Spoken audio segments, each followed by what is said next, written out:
Dear student अस्सलाम वालेकुम। फिर से आपका वेलकम कोई कॉन्सेप्ट पर। अभी हमारा क्वांटम मैकेनिक्स का एक टॉपिक है inner product of vector space.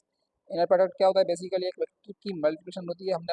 आपने पहले पढ़ा होगा चैप्टर नंबर वेक्टर में इंटर फर्स्ट ईयर के हिसाब से कि डॉट प्रोडक्ट होती है और क्रॉस प्रोडक्ट होती है। तो इस इनर प्रोडक्ट को आप क्या कहते हैं? बेसिकली एक डॉट प्रोडक्ट कहते हैं। जब आप दो वेक्टर्स आपस में मल्टीप्लाई करें इस तरीके से वेक्टर स्पेस के अंदर से आप कोई वेक्टर उठाएं, दो उनको आपस में ऐसे मल्टीप्लाई करें कि उन रिजल्ट क्या आ जाए, एक क्वांटिटी आ जाए, मीन स्केलर नंबर आ जाए, तो उसको क्या कहते हैं? Inner space, inner product of vector space.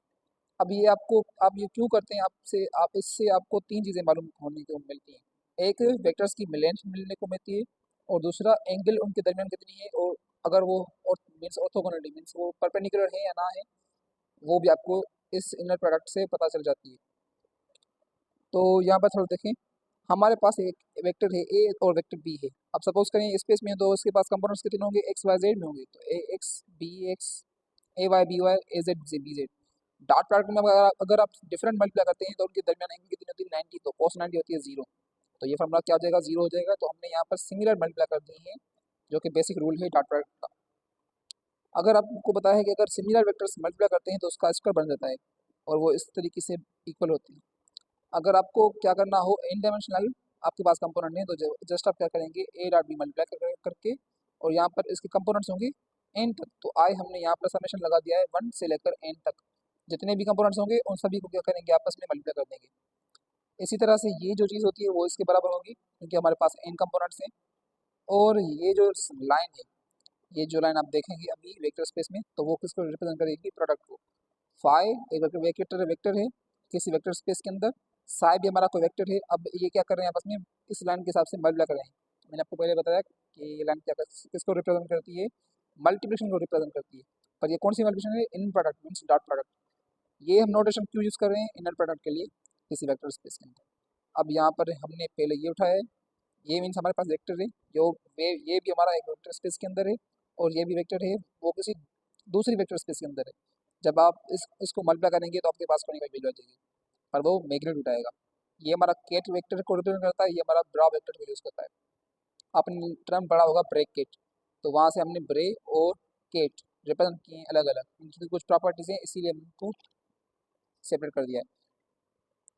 अब हमने यहाँ पर पढ़ना है थोड़ा, hence the production of two vectors in space vectors will be as, means उनकी जो प्रोडक्शन होगी वो कुछ इसी तरीके से फॉलो करेगी।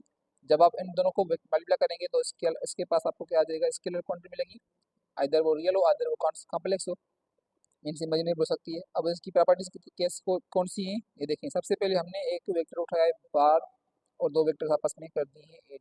साई को काय से मैंने कर दिया एड, और फिर बाद में क्या करना है? मुझे मल्टीप्लाई करना है। ये सिंपल किसको रिप्रेजेंट करती है? प्रोडक्ट को। तो अगर मैंने इसके साथ पहले कर दिया मल्टीप्लाई, फिर इसके साथ भी कर दिया, तो कोई भी फर्क नहीं पड़ रहा। ए हमारा क्या है? एक स्केलर नंबर है। ये दोनों हमारे पास क्या है? वेक्टर्स हैं। अगर इन दोनों को मैं मल्टीप्लाई करूंगा पहले, और स्केलर पे बाद में रखूंगा बाहर, बाहर रख के आखिर में मल्टीप्लाई करूंगा, तो कोई भी फर्क नहीं पड़ रहा।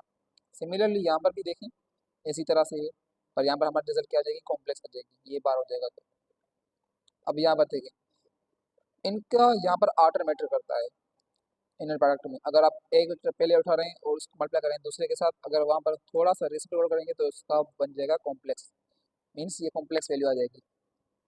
बेसिकली साई और फाई हमारे फंक्शन हैं वेरिएबल के, जो हमारे पास एक्स है वी कैन राइट एज, हम इन ये हमारे पास है वेरिएबल एक्स के फंक्शन है, तो हम इनको लिख सकते हैं एक्स के हिसाब से, मीन्स इंटीग्रेटर हम एक्स लगा सकते हैं क्योंकि हमारे ये एक्स पर डिपेंड कर रहे हैं। अगर वाई पर डिपेंड कर रहे होंगे तो डी वाई लगा देंगे। तो हमने ये सेम लिख दिया है। अब हम इसको क्यों इंटीग्रेशन में यूज़ कर रहे हैं? ताकि इनकी कंटिन्यूटी हमें मालूम हो सके, मीन्स इसकी कंप्लीट वैल्यू जो मिले वो टोटल मिल सके। इंटीग्रेशन में होती भी ऐसी है, समेशन होती है totally overall. This is same as we discussed above for n dimensional component. जब जैसे हमने एन डायमेंशनल कंपोनेंट में यूज़ किया था समेशन, तो वो हमारी डिस्क्रीट फॉर्म में होती है। अगर हम इसको कंटिन्यूस फॉर्म में यूज़ करना चाहें तो हम यहाँ पर क्या यूज़ करते हैं? इंटीग्रेशन। ये मैथमेटिक्स वालों को बहुत अच्छी तरीके से समझ आ जाएगा, गया होगा। Here integration shows summation of vector space component in continuous form.